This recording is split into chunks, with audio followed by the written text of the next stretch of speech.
Welcome to the Fated Friends podcast, a podcast based in a love of romance fantasy, where we talk about the books, we talk about motherhood, life, working full-time with small children, and all of the things in between. I'm Veronica. I'm Emma. And we are going to catch up tonight because we have been on an unintentional hiatus since before the end of last year.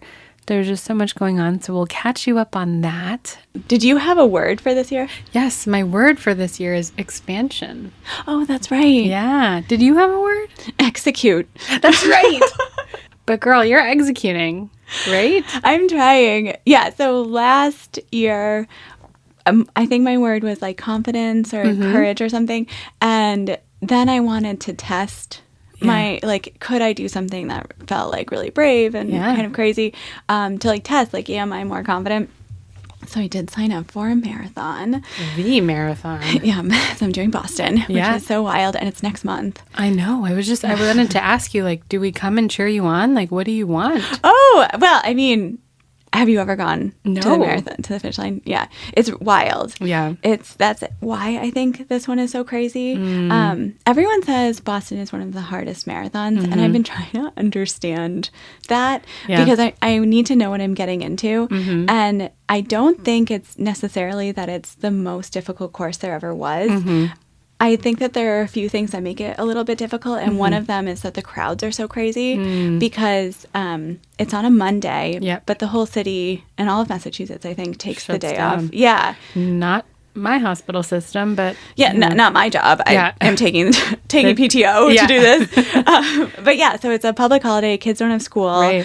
So everyone kind of comes out to cheer on the marathon. So you get too pumped. You get too excited. Oh, do you burn out too fast? You burn out way too fast. Okay. Yeah, so the crowds are just like too much. And they are 26 miles through the suburbs until you get to Boston. And then when you hit Boston, it's just crazy. I bet. Yeah. So that's one reason. The other reason is the first 6 miles are downhill. Yeah. So again, you get tricked. Because you're like, breeze. Yeah, I'm starting this at a race. It's at a sprint beginning.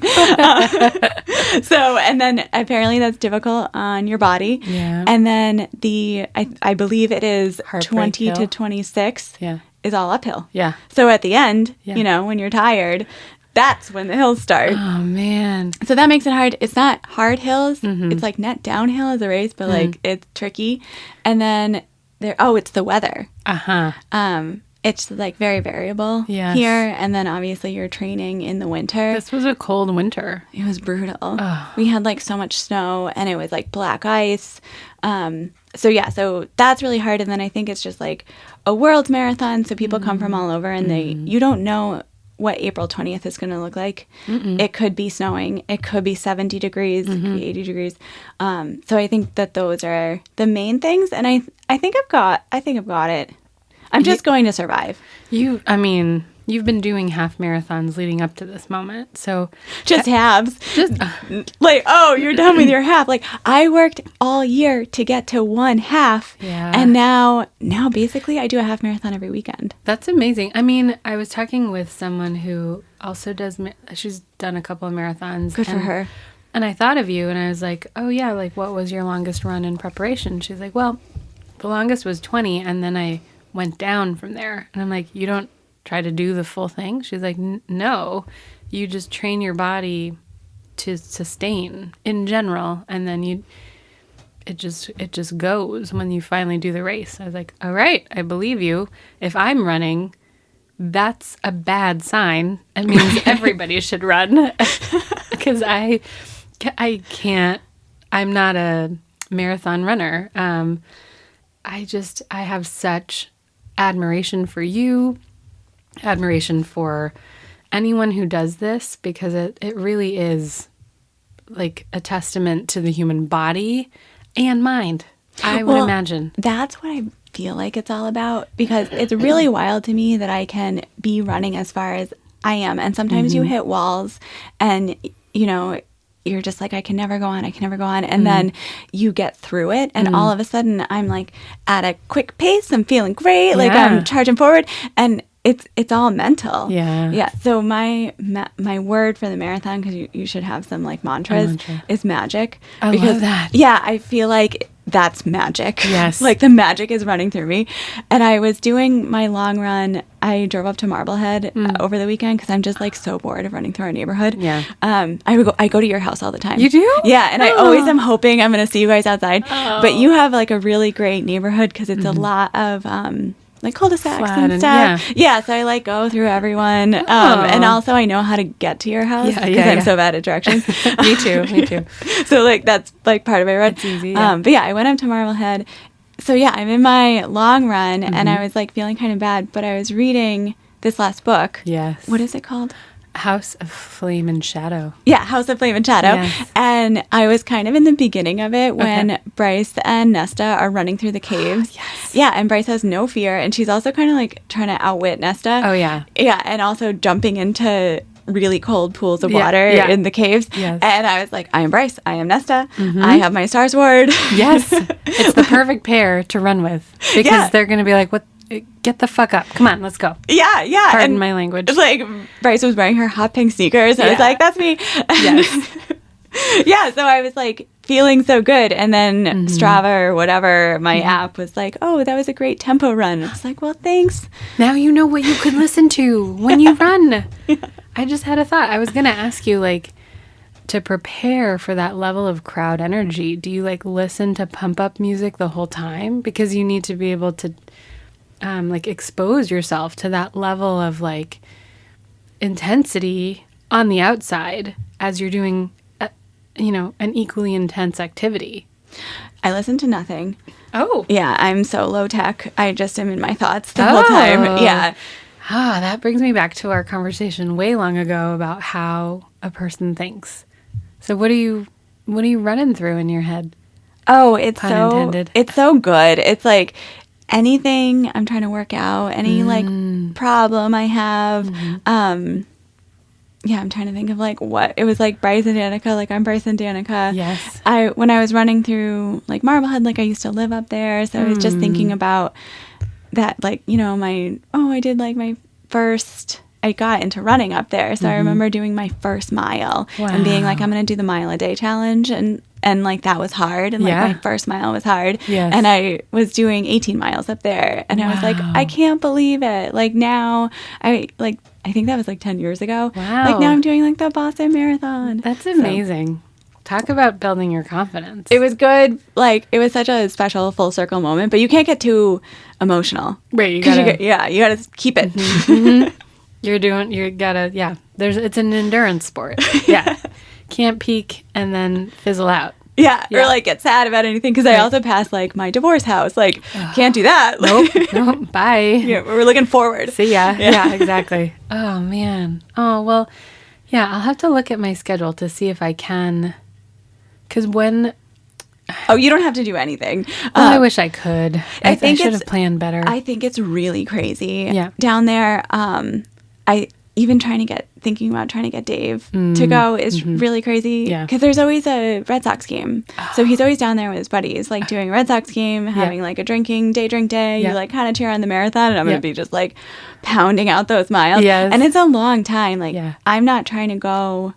I'm not racing. Right. I did not qualify for this. I'm a fundraising bib. So it's going to probably take me 4.5 or 5 hours possibly. Yeah. And the start time is 10:30. Okay. So I'm looking at like a 3:34 end time, which is right around the time when we pick up our kids. Oh, yeah. You don't tell me you're going to pick up your children after you run the marathon. No, I'm hoping Dave scrapes me off of Boylston Street. Like, he's like, come on, Emma. You got I hope he can find me. Yeah, so I have a neighbor who's doing it with me, but I think he's going to be like hours ahead of me. He's very fast. Okay. Yeah, and he was like, you could just Uber. So. You know what? You're going to get the fancy jacket with the unicorn on it. Yeah, I'm really excited about that. So excited. I'm so excited for you. And this is perfect as we talk about House of Flame and Shadow. You get to have Jelly Jubilee on a jacket. A Jelly Jubilee jacket. And I really hope it's purple. Oh, my gosh. That would be cool. I know it, like, because unicorn is like the thing. She's a pegacorn. Yeah. So it does feel like, oh, and we love this fantasy like books, and like now I'm running the unicorn marathon. Yes, everything is aligned, everything is connected. Yeah, as they say. Yeah, so that's why my word had to be execute, because it's like literally I don't have an extra second for social media or staring at my phone. I have to plan every single day, like how am I going to get these miles in and do work and be a full-time, and partner. Yeah, so that's kind of why we were on a hiatus for Q1. Yes. Well, also like holidays, they're always crazy, and as much as my husband does, because he does all the lights, and this year for the holidays he decorated the outside exactly as I wanted, and it made me so happy. But that meant, like, I took on the internal stuff, like all of the gift buying and wrapping and magic making on the inside. So yeah, I mean, I have missed recording deeply, but in the interim, I started a course back at the end of September on somatics for healing the female nervous system. And I submitted my exam at the end of February, and I'm certified now. Oh my God, congratulations. I didn't know that. Wow. Yeah, I know. It's like all of this stuff happening. But it had been like that 6-month period that I started the certification and then ended was like so incredible and very aligned with my word of the year, which is expansion. And it's basically in the realm of the female nervous system. It's about teaching my body and my nervous system that I expand and contract throughout my cycle, that the female experience is cyclical and is always cyclical, whether it's related to menstrual cycles, emotional states, relationships, like it's a spiral. And so at the end of that time, studying and learning and practicing, like I felt so like inside of myself more than I have ever been. And it just like, it was a practice in like really liking who I am and being able to like be on the same page with myself every single day. Do you know what I mean? Like there are days where you wake up and you're like, where am I? Like what am I doing? But over that 6 months, it was like every single day I was self-locating and I was orienting to my experience. And in the female nervous system, what I was taught is that oxytocin is our regulating neurotransmitter. So it was all about building a practice of orienting to pleasure, and not like the sexy kind, but literally just enjoying the present moment for the simple purpose of feeling good. Oh. I know. And orienting to that over and over again in these titrated doses so that I wasn't maxing out my nervous system, but like teaching it to just literally gently expand and contract and like the cycle of your breath or a heartbeat. Like it's that sort of like up, down. And I felt like so much inside of me got to sort of flow.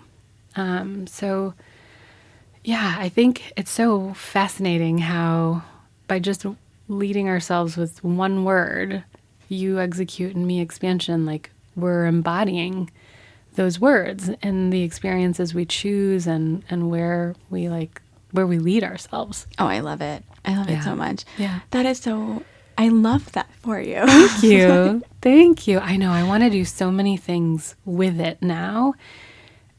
So the culmination of this whole experience was, part of the expansion is that my husband and I want to expand our family.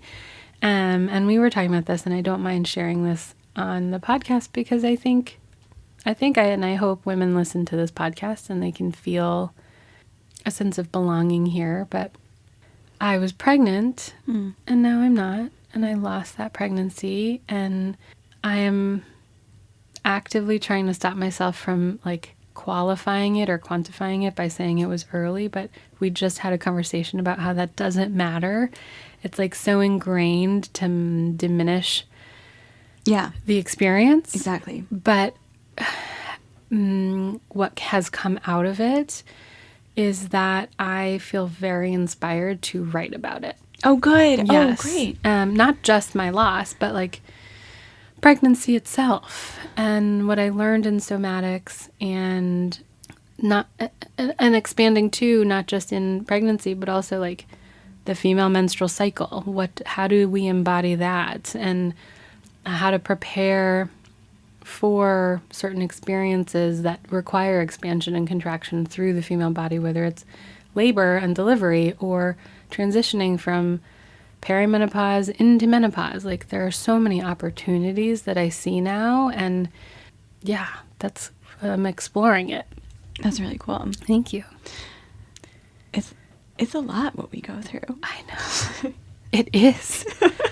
We hold a lot. Yeah. A lot. Like, physically, you were pregnant. Yes. Yeah. And then it's gone. Right. And you have to go through all of that. Yeah. Well, I asked how Andrew was doing, because that's like very valid too. But yes, emotionally you're going through it. Physically you're going through yes. it. It's just all happening to you. Exactly. And you had mentioned too, like it does feel like a very lonely experience when you're in it. And then if you feel comfortable sharing it with the people that you feel safe with, you get to be held in that experience. And the people around you can't go through it for you, but to just have presence while you're going through it is so needed. And I just think that being able to experience this, while I would never wish it on anybody, it's very important. I feel like a whole level of empathy for women in general, and recognizing too that like the commonality of this experience, I think it's generally underreported, but something like 1 in 5 women experience a miscarriage. And while it should be talked about, because women should not have to go through this alone, I've also experienced this sort of push and pull of sharing it with people who are close to me, almost very specifically, because I don't know if you experience this too, but sometimes when you share news that isn't great, what can happen is you then have to support the other person's response to it instead of them supporting you. Am I saying that right? Do you know what I mean? like Did you feel like you had to immediately be like, well, it's okay because... Yes. Well, either that, or it's like, like, oh, I shared unfortunately I miscarried. And then it's almost like an invitation to some people to be like, well, I did too. And let me talk to you about my experience. And I want to be able to hold that space for other women. But when it's so acutely happening, that's not what you want to hear or feel or do for somebody else. When you're like, okay, all right, suddenly I'm holding you. I know. It is such a common thing. I feel like people do that with a recent death. Yes. If you've had a death in the family, yes. Immediately someone jumps in with their grief story. Yes. Yeah, and it's hard because for some reason that is a very common reaction for people to do. I think it's an attempt to create connection and closeness and to relate to somebody, which is why I don't fault anybody for doing it, but it has made me much more discerning in who I tell, because if I even anticipate that their response is something that then I will feel like I need to take care of, I'm not going to do it.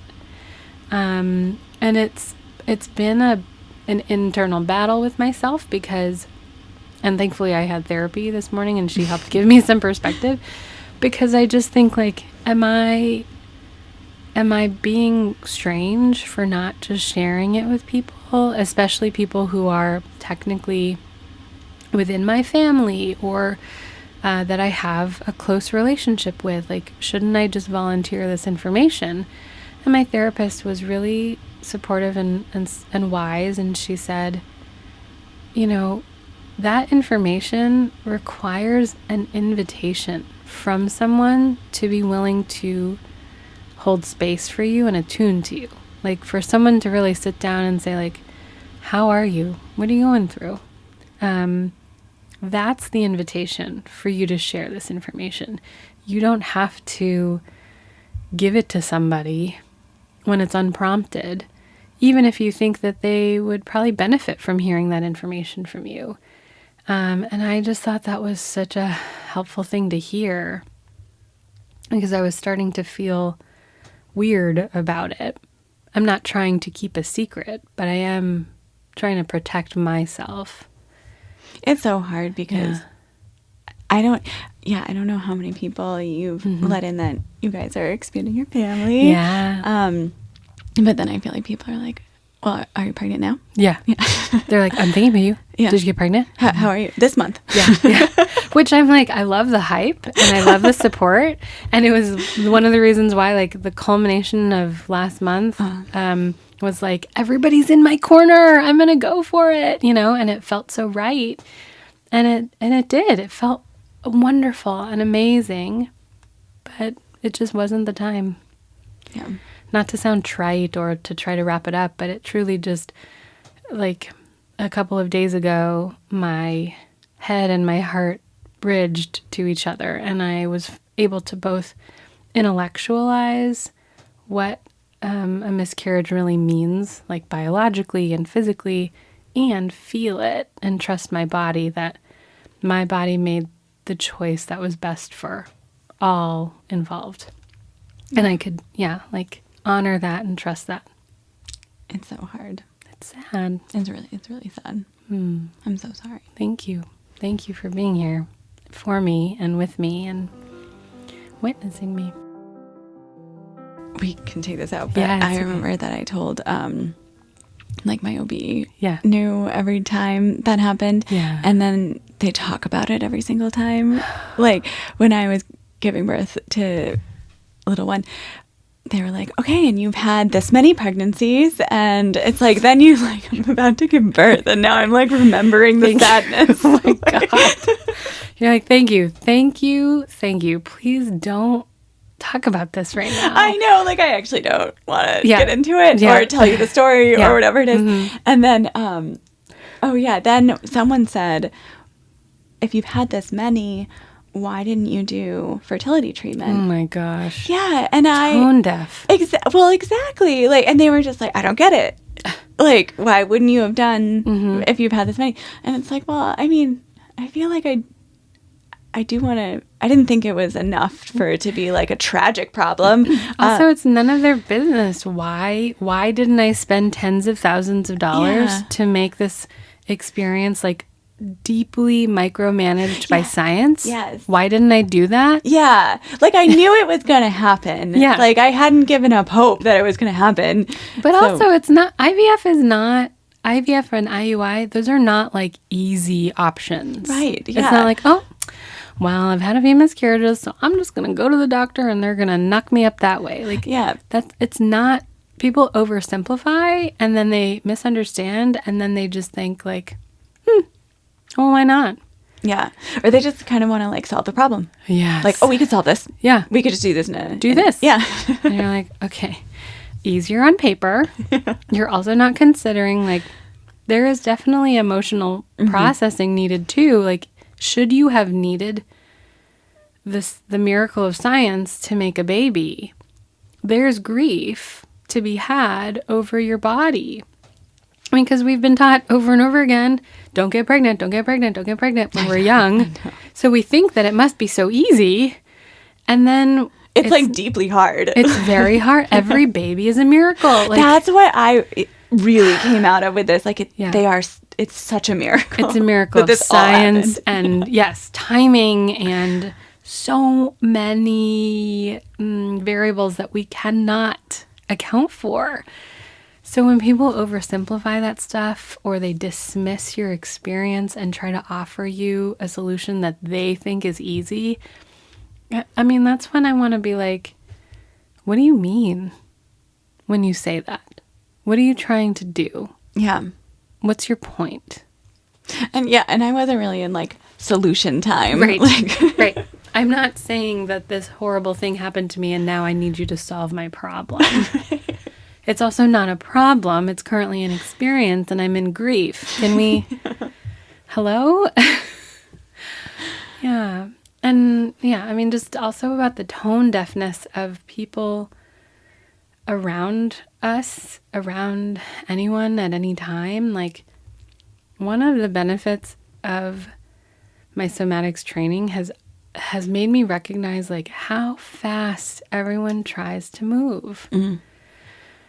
And like, can anyone appreciate the benefit and the like deliciousness of a pause? Just pause and take a breath before you open your mouth or make another decision. Like, sit with yourself and notice what's happening inside and then move from there. But no, exactly. Don't rush to the IVF doctor. Right. Don't rush to a solution. Like, right. But that's what happens when we live in a society that is like built around masculine ways of living life, mm-hmm. right? Like, dopamine is the regulating neurotransmitter for male nervous systems. It's all about productivity and solution, and that's just not how women are built. It's really lucky that, I guess not lucky, it was probably meant to be that you took the somatic training during this time. Yeah. I know. And that I gave up social media. Can you imagine what my Instagram would be showing me right now? Oh, it's the worst. It would be horrible. It would be horrible, yeah. I'm like, I pat myself on the back for the foresight that I didn't even know I had. So instead, I made zucchini bread. Great. Which is the best. It was delicious. I felt compelled to talk about it, and it seemed to tie in really beautifully with the somatics. And I'm glad you did. Yeah. Yeah, I was hoping if you wanted to share. Yeah. Just because I think that people don't share enough. Or I remember hearing about other people's experience and then feeling less alone. Yes. And, also hearing about successes that they had later. Exactly. Yeah. Right. And it really is the journey and the story that got you. It's going to get you to where you want to go. Exactly. Yeah. Exactly. And yeah, just being able to talk about it means that I experienced it, and it's important to acknowledge what's happening. Not what I'd like to happen, not what I wish will happen later, but like right now. Yeah. Yeah. Well, we know it's going to happen for you. I feel it. And I've had so many women in my corner. I feel it. So speaking of women in corners for other women, like, how do you feel about transitioning to Sarah J. Maas's interview? Sarah J. Maas's interview. Yeah. Because, like, why not? She's the queen. That was so great. We were in Turks and Caicos. Oh my God. And you texted me. Yeah. The link. Yeah. Because I didn't know it was happening. I only knew because a Gen Z friend of mine was like, I know you're obsessed with her. It's going to happen on Call Her Daddy here. And I was like, oh my gosh, thank you. Oh, I know. Yes, it's amazing. I think I had to wait until we came home before I could listen to it. Oh, sure. Yeah. Because it's like, you want to pay attention. Exactly. I knew I was going to enjoy it. Yes. And you also, like, I really enjoyed watching it. You watched it? I did. Oh, nice. I love her body language, and I just love her. I think she's so beautiful. And I wanted to feel like I was in the room with them in a way. I loved Alex Cooper. Alex Cooper. Yeah. I just loved her as the interviewer too, because you could tell that she was a real fan. Oh, absolutely. Yeah. Like if you're interviewing someone and you kind of don't know, like haven't read their book or whatever, and like she had read the book. exactly. Like she even said, like, I've conferred with all of my girlfriends who have also read, and this is what I need to know. Yeah, and we I all need to that. know. Yeah. Yes. I loved the rapid fire at the end with the questions. I didn't, because I was like, why won't you answer?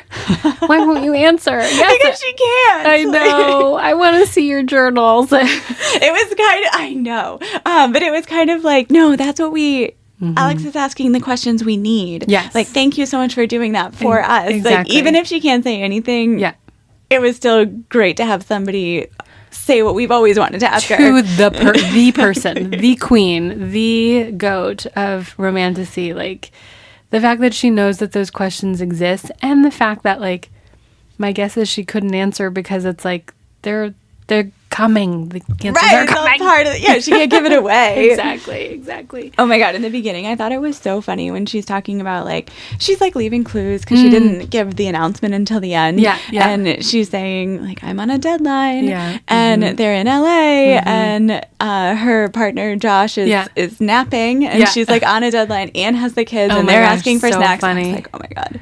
Such a relatable experience. You're like, are you serious? Are you serious right now? Like, I'm literally carrying this family in every single way, and you are napping? Like, get out of here. Wake up. No time for spouse naps. Exactly. I know. Like, so much she had to say was deeply relatable. And I mean, even bringing it back to what I was talking about in terms of loss, like, her diving into and being vulnerable with her birth experiences and how much she felt willing to share was such a gift because, you know, you look at her from the outside. She is gorgeous. She is, like, at the top of her game. She's incredibly brilliant. It can be hard to think that someone who is experiencing those things and looks the way that she looks could ever have anything horrible happen to her. But she, as always, dumps reality on us and is like, let's have some perspective here. Like, at the end of the day, I'm human and I experience, you know, horrible things and wonderful things just like you. And I found that to be so refreshing and it made me feel even more connected to her. Oh, I know. I felt so bad because when we had talked about it, because I had issues with the pregnancy. Yeah, because in the book, I was like, what the heck? Why would Reese hide this from her, from Feyre? That is so bad. It's like, it's not how it would really happen. He's such a bad person because of that. And she basically responded to that exact thought because I think I'm not the only person that had that thought all over the internet. And I felt so bad about that because she said, like, why wouldn't Reese want to hold Feyre's excitement and joy? Why would he try to ruin it for her? Right. Yeah, if truly there was no path forward. Because as you said, historical accuracy, that is what truly would have happened pre-surgery. And I'm coming from a place of such privilege where, of course, we would have any kind of surgery necessary to make this happen. Give the lady an epidural. Everything is sterile. And they're not just sawing her open, there's a scalpel. But, like, the Fae have encountered a situation that they have never encountered before. And nobody's thinking clearly. Everyone's in crisis mode. Even the, like, 10,000-year-old Fae, what was her name, Majda? Who's like, I don't know, I guess I have to cut her open. Like, so I was like, I eat my words. I feel like from what I've heard and stuff, like everyone is basically eating their words. Right. And then I think a big part of that conversation was, why would Feyre have to have a baby so quickly, which was not a problem for us. No. We enjoyed that. Have the baby, girl. We love babies. Yes, clearly. Become a mom. It's way better over here. Amazing. You're more stressed, I should say this. Your radar for all the things is so much more sensitive, but, like, I enjoy my life so deeply as a mother. I know. I'm happier than I've ever been. Seriously. And also more stressed out than I've ever been. More tired. I'm thinking about so many things, and then I look at these little faces, and I kiss the little feet, and I just, Yeah. It's like, oh, there was on Call Her Daddy, the Grey's Anatomy. She said she had like the best quote about motherhood. Shonda Rhimes or no? Meredith Grey, Ellen Pompeo. Yeah, let me actually look it up because it was so good. Yeah, I like love this because it was right after Chapel Roan went on Call Her Daddy and was like, sounds awful. Right. All my friends are dead in the eyes who have babies. Yeah. Like, well, you know what? Maybe you need to support them a little bit more, Miss Roan. Sorry, that was aggressive. Well, she's like in her 20s, has no idea. She doesn't need to know. She does. That was mean of me. I apologize. I'm not 100% at work when I have kids at home. I'm absolutely not. You cannot be a mother and have children and give 100% to your job. You can't, because there's a part of you that's somewhere else. You're split into different pieces. You're no longer just you. And you know what that does? It makes you more soulful. It makes you richer. It makes you funnier. It makes you feel more. It makes you more empathetic. It makes you angrier. It gives you this range of emotions that you can't even imagine without this person. Amen. It was like, that is it captured. I got tingles all over my body because that's exactly it. And I will never trade my life right now for anything. Yeah. Oh, I 100% agree. It's funny because like kind of the discourse is your adventure, your fantasy life, your, running Escape. around with Faye, ends when you become a mom. So like, let's not make Faye a mom because like everything ends, your adventure ends. It's false. Sort of, right. It just heightens. Yes. It makes it better. It makes you feel. The stakes are higher. Yes. Can you imagine if anybody comes for Nyx? All of the night court is going to like, don't even try. But of course somebody's going to try because that's what makes it exciting. It has to be. Oh my gosh. I mean, Rhysand is already like the greatest partner alive. Imagine who he would be as a father. How much deeper his love would be for Feyre and for this baby. Like, I don't know if you experienced this with Dave, but like after I gave birth to my first child, Andrew was like, I see you in a whole new light. You are the bravest person, the strongest person that I know. Like, women are walking miracles. Like, the level of his devotion deepened in a way that I could never have fathomed. And what a joy. Way to go, Andrew. I know, he's a freaking... And you know what? Dave did not say that. No.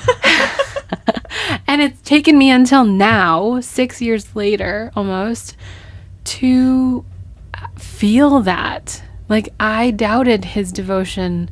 I doubted how powerful I was. I doubted how brave I was. And thank God for the somatics, and thank God for what I've experienced up until this point, because now I trust the intensity of what he says, because I believe him. Can you imagine if you could walk around believing that, how you would feel? I feel awesome. Right. But when you're in it, when it's your first day, you don't see the external change the way that your partner did, because he gets to witness it. Exactly. Yes. Yes. And you're just like, oh my God. Hang on. I can't feel anything below my legs right now. But and now I'm in charge of this baby. Yeah. That I have to feed with my body, which I love doing. But that's still working itself out. I know. I love it. It's so, it's just, as Ellen Pompeo said, it's richer. It's more soulful. Like, yeah. I beautiful. loved that. I remember when that came out, like, especially after that interview. But I also loved Alex Cooper's, who does not have kids. Right. Her, pulling that conversation from Sarah in this interview. Yes. Because, I don't know, I just love anyone talking about motherhood and getting really deep into it and gritty into it. Yeah. It's part of our processing, too, of, like, women are not meant to mother alone. Women are not meant to experience these things alone, and yet so much of the expectation from our society is like, do it alone. Why can't you do it alone? What's wrong with you? Nothing. I am supposed to be in a community. Oxytocin, the neurotransmitter and chemical of connection and safety and love, is what powers this experience. Why would you think that I'm weak if that's what I'm looking for? That's what I thrive on. It's the other person or the other, whatever it is, that's putting on us this false narrative that we are weak if we need each other. Like, what the? Oh, I know. I just had a work call earlier today, and it was somebody who was coming back from mat leave, and she's actually trying to get a job at my company, so I was like prepping her for her interview and things like that, and then she had all the SJM books in the back. Were you like, hello, can we be friends? Oh my God, yeah. I'm like, oh, you just had a baby and you like Sarah J. Maas. Well, welcome to the club. I'm opening the door. No. You're hired. Exactly. I'm not even on her interview panel, but I was like, yes. Yeah, but it was like, it's such a, let's wrap our arms around each other. Exactly. You feel that call. And we should take the call, and not be afraid to also make the call. Like, part of where I would struggle up until I finally found my people, you being one of them, is like, I was afraid to ask for help. I was afraid to say that I needed help. I was afraid to say, like, I need support in this, because a lot of women around us still try to do it themselves. Like, I witnessed someone who is literally going to give birth in like 3 weeks.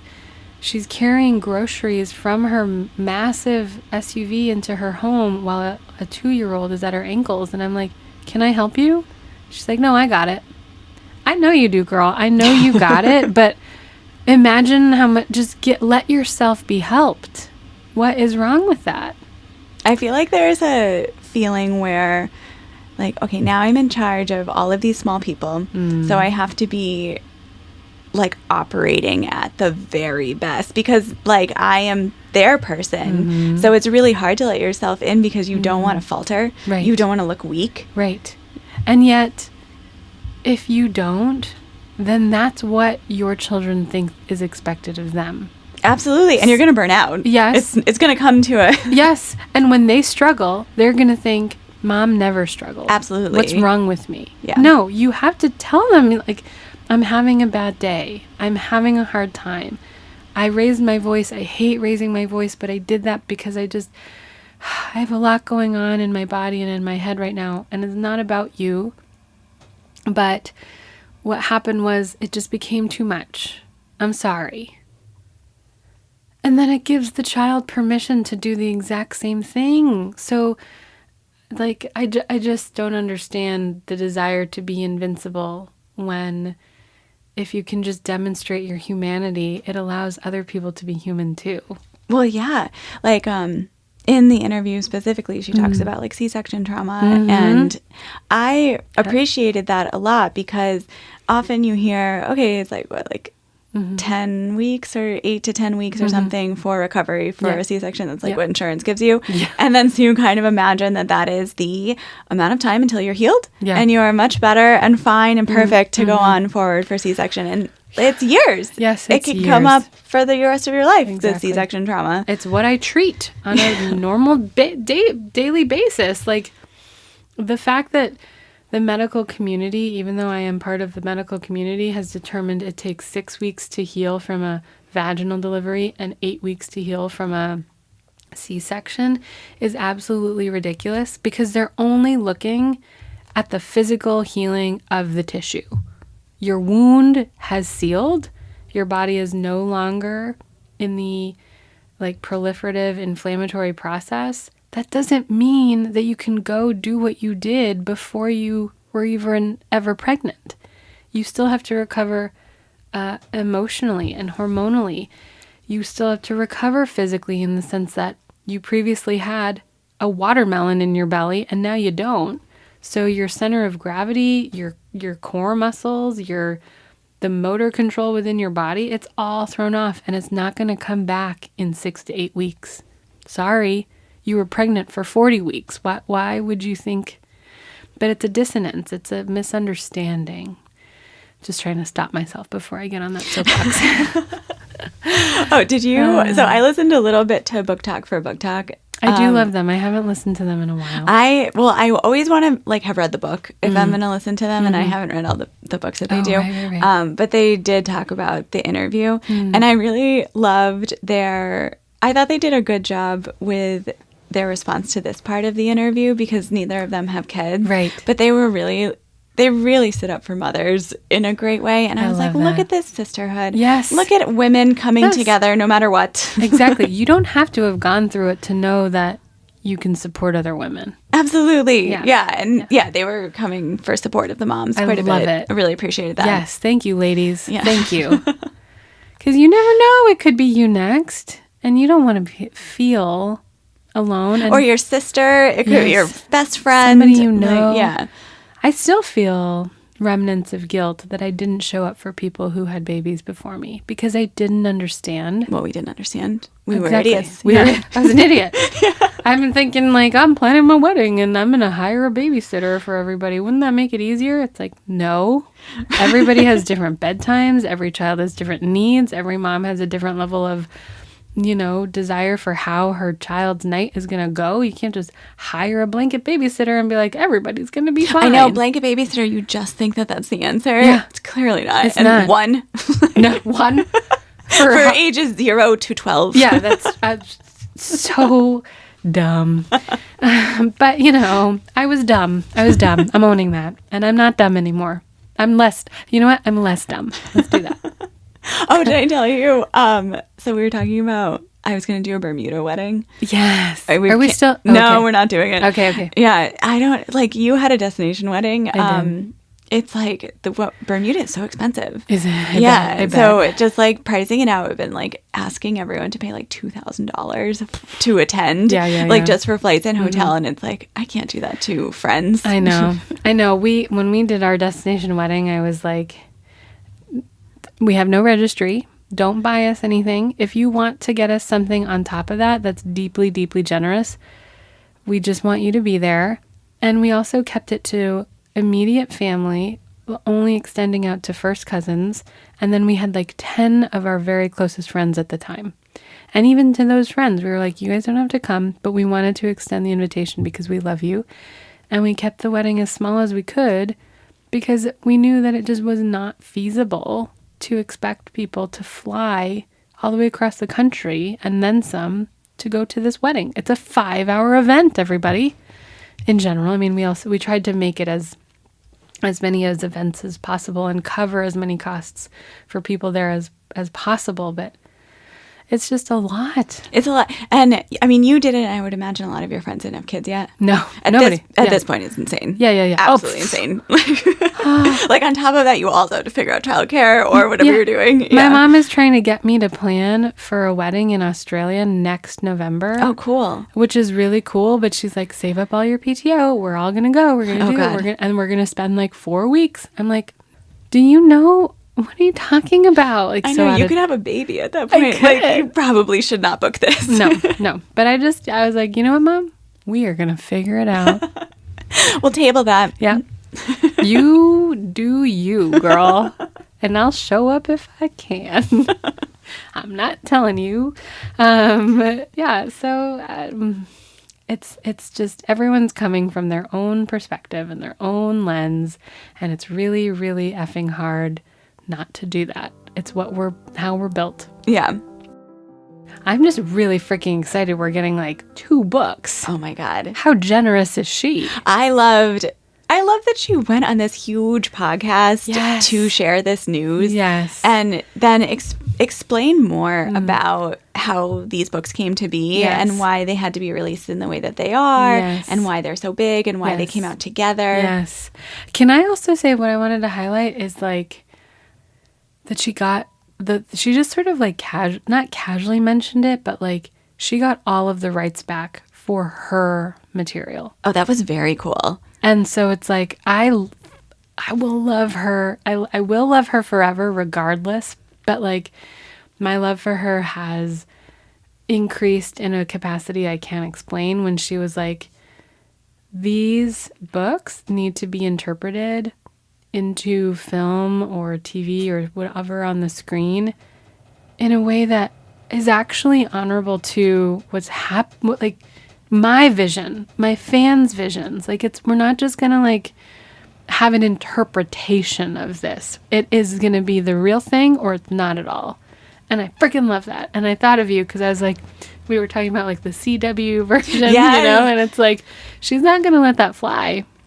No. And I mean, this is her, what is it? Like her body of work. This Yes. is everything that she's done since she was a kid. Yes. This 16. is, yeah, like I think she was talking about what she was feeling during those, like being in high school, and she was writing Throne of Glass. Yes. And yeah, and that was like it for her. Like that helped her through a lot of different things. So she can kind of picture like her life during these different writing processes in these books. So to not have full control or to not own those, own your art, must have been crazy. It must have driven her mad. Like super out of body. Yes. And like disempowering. Yes.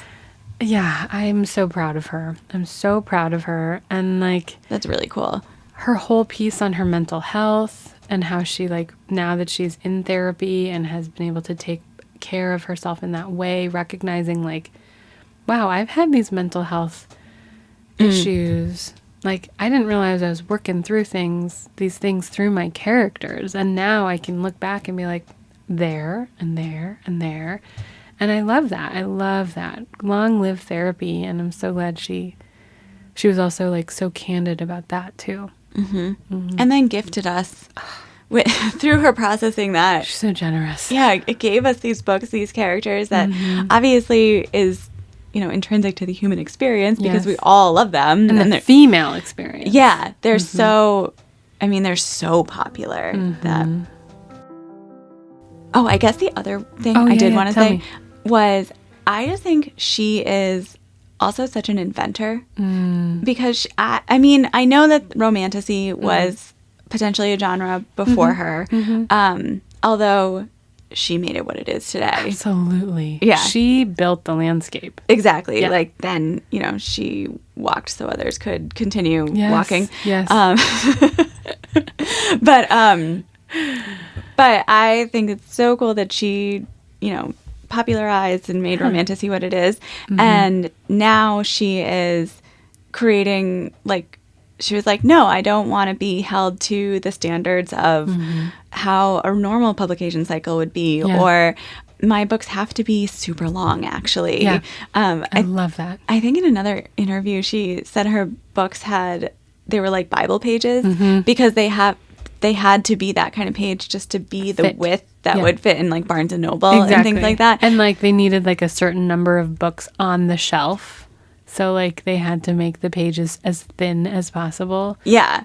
And she was like mad about that. And it's like, you can't put her in a box. And we don't want to put her in a box. No, Give never. us whatever you want. I love how she's just like pushing boundaries. That's why she is who she is. She doesn't copy anything. No, yeah. She makes demands because she knows her value and her own worth. Not monetary value or any other kind of value. Like, she knows herself and owns herself. Like, she is the epitome of like, I will do me. Yeah. And I don't care. I literally don't care what anyone thinks. Not her husband, not her publisher, not her whoever. She operates by her own rules. Yeah, she is the artist. Yes. Oh my God. And then I just couldn't get over the fact that she had maybe it was the first baby, the really bad C-section experience. Yes. And she had 2 books coming out the year that she had the baby. I think this is right. Oh my gosh. And she's like very quickly postpartum and she still needs to be editing. And she's pumping. Yeah, and she's pumping. And then they're like, you have to get rid of 5 pages. And then they're like, never mind. Never mind. So what? You put a mom through that? Horrible. Had her stay up late, focus on that when she should be sleeping if she can. Or holding her baby or feeding her baby. Yeah. That's so horrible. It's so horrible. Like, oh my God. So I'm so glad that she was able to take the time. And then I loved her talking about being in Montana. Does it make you want to go to Montana? I guess. Yeah. Like having all of those characters come to her, like just float out of her. I love it. So I'm so excited about this. The actors, is it 6? 6 and 7? Yeah. Yeah. 6, 7, and then there's going to be 8. Is that what she said? Yeah. Gosh, great. I'm so glad you told me to look at this interview. Listen. Yeah, it was amazing. Well, if you got this far, thanks for listening. Yes. Thank you for being here. Yeah, you can always reach out to us at fatedfriendspodcast@gmail.com. Find us there. And then our IG is just at Fated Friends. At Fated Friends. And we're not super there right now because we are expanding and executing. Yes, yes. And my mental health, I don't know about your mental health, but mine is so much better. So good.